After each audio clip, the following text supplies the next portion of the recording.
So you have a Samsung Galaxy S20 Ultra. I'm going to show you the fastest way to take a screenshot. Now there's like 4 ways you can take a screenshot. You know, you have the palm swipe.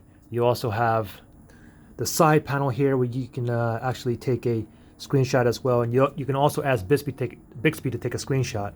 Anyways, the fastest way is a 2-key combination, okay? And 99% of you guys are going to do this way all the time.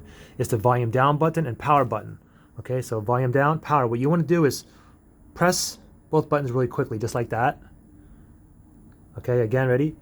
Press really quickly. Now the thing is, you don't want to press and hold both buttons, because if you do, then you're going to get the power off menu that's going to pop up like this, okay? So again, it's a quick press, volume down, power button. Press them both at the same time, okay? Now, take note, you can look down here, and there's a lot of things that you can edit right here. You can go ahead, you can crop it from here. You can go ahead and make a different color pencil mark. You can go ahead and even change colors here. You can even change the thickness of the markers here as well. And you also have the type of pencil or pen or like a marker that you want here. And we can go ahead and save this. Every time you take a screenshot or whatnot, it automatically gets saved into your gallery. And if you go into your gallery, photos gallery, just click on album, and you should have a new folder called screenshots right there. And those are all your screenshots.